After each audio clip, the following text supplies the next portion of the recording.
अस्सलाम वालेकुम नाज़रीन, आज हमारे साथ मौजूद हैं लास नाइक मोहम्मद महफूज शहीद के भतीजे और वारिस असद मारूफ साहब। तो नाज़रीन, आज हम इनसे जानने की कोशिश करते हैं कि उनकी निजी ज़िंदगी के बारे में, कि उनकी निजी तबीयत कैसी थी, वो कहाँ तक पढ़े, उनकी क्या मसरूफियात होती थीं। और जी जानते हैं असद मारूफ से। जी असद जी अस्सलाम वालेकुम। जी, अपने अंकल के बारे में हमें क्या बताएंगे? मैं चाचू के बारे में ये बताना चाहूँगा आपको। एक तो ये कि मैंने अपने वालिद साहब से और अपने दादा अब्बू से चाचू की बहादुरी के किस्से बचपन से ही सुने। मेरे वालिद साहब फरमाया करते थे कि महफूज बचपन से ही एक बहादुर था। चैलेंज कबूल करने की उसमें एक सलाहियत थी। बड़े बड़े चैलेंजेस वो कबूल किया करता था। इवन कि उस वक्त खेती बाड़ी का दौर था, खेती बाड़ी हल चलाया करते थे। और चाचू छोटी सी उम्र में मेहनत कशी के काम वो बड़े शौक़ से किया करते थे। जूँ जूँ चाचू बड़े होते गए, उनमें वो बहादुरी और सेल्फ़ कॉन्फिडेंस का एक वो जो जज्बा है वो बढ़ता गया। तो मेरे वालिद साहब कहते हैं कि बचपन से ही उसे शौक़ था फ़ौज में जाने का, क्योंकि मेरे दादा अब्बू ब्रिटिश आर्मी में थे, तो महफूज को भी शौक़ था फ़ौज में जाने का। और बचपन से ही वो ये कहता था कि अपने वालिद साहब को कि अब्बा मैं ऐसा काम करके जाना चाहता हूँ कि पीछे कोई याद करे। और जूँ जूँ वो बड़े होते गए, उनका ये जज्बा हुब्बुल वतनी फ़ौज में जाने का जज्बा बढ़ता गया। उन्होंने अपने उम्र के उस हिस्से में फ़ौज में अप्लाई किया। अल्लाह पाक ने उनकी ख्वाहिश कबूल की, वो आर्मी में गए। 15 पंजाब रेजिमेंट यूनिट थी उनकी। और दौरान ट्रेनिंग पंजाब रेजिमेंट सेंटर में भी चाचू कबड्डी और बॉक्सिंग जैसी खेलों का हिस्सा रहे और नुमायाँ कारकर्दगी हासिल की। तैराक वो बहुत अच्छा थे, बड़ी अच्छी स्विमिंग किया करते थे।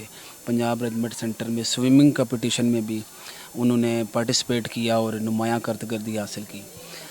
जब चाचू पास आउट हुए, अपनी यूनिट में गए, 15 पंजाब यूनिट उनको अलाट हुई, तो 1965 की जंग में अज़ीज़ भट्टी शहीद निशान हैदर इनको एजाज़ से नवाजा गया। तो चाचू उनसे बहुत इंस्पायर्ड थे।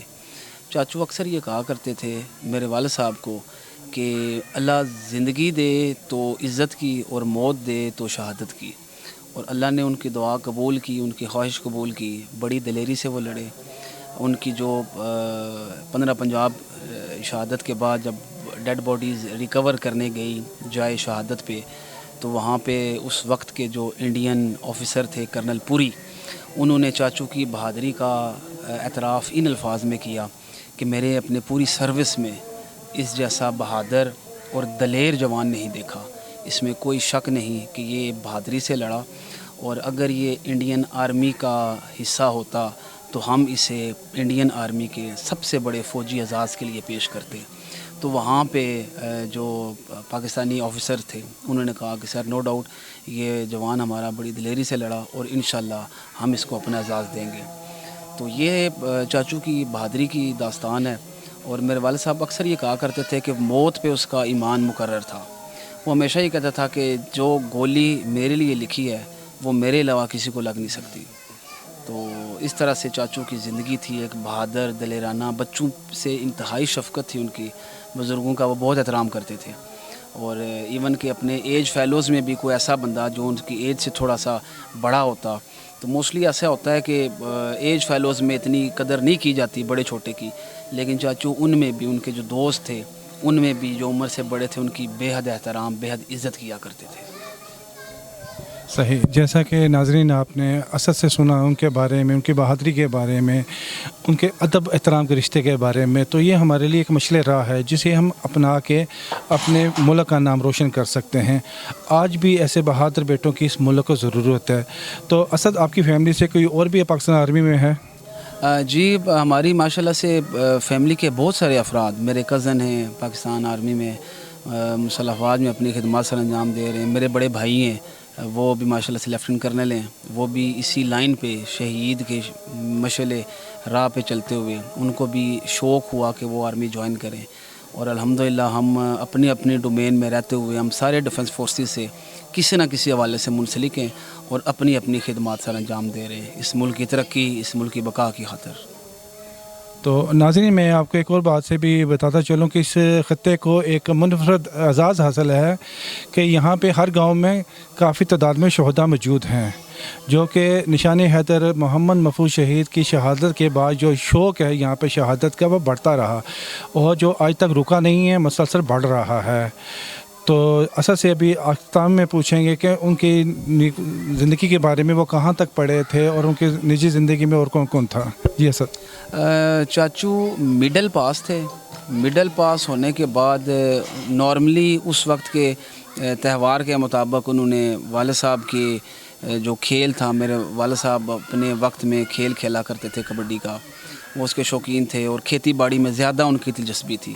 تو مڈل پاس ہونے کے بعد انہوں نے خواہش کا اظہار کیا کہ جی میں فوج میں جانا چاہتا ہوں۔ تو ان کے ایک دوست تھے، ہمارے گاؤں سے تعلق رکھتے ہیں، راجہ عنایت صاحب، وہ فوج میں تھے۔ تو میری دادی امی نے ان سے گزارش کی کہ چونکہ آپ فوج میں ہو اور آپ کے دوست کی بھی خواہش ہے کہ وہ بھی آرمی جوائن کرے، تو آپ اس کو ساتھ لے کے جاؤ۔ تو دین وہ اپنے دوست کے ساتھ گئے ریکروٹمنٹ سینٹر مردان، جو پنجاب ریجمنٹ سینٹر کا ریکروٹمنٹ سینٹر ہے، وہاں پہ گئے اور وہاں پہ انہوں نے اپنی وہ جو ابتدائی تربیت کی وہ انیشل سٹیپ ہوتا ہے وہ انہوں نے کلیئر کیا، اور جوں وہ فوج میں بھرتی ہوئے۔ اور فوج میں ان کو جیسے میں نے پہلے عرض کی کہ خواہش تھی فوج میں جانے کی اپنے والد صاحب کی طرف سے۔ میرے جو دادا ابو تھے وہ برٹش آرمی میں تھے، ایون کہ ہماری فیملی میں سے موسٹلی ایسے افراد ہیں جو کہ آرمی سے منسلک ہیں، اپنی اپنی ڈومین میں رہتے ہوئے وہ اپنی خدمات سے انجام دے رہے ہیں۔ یہ جی محفوظ شہید صاحب کے بارے میں مختصر سا تعارف تھا۔ تو ناظرین اجازت چاہیں گے ساتھی رپورٹر کیانی اور کیمرہ مین کامران کے ساتھ مرزا عامر اقبال۔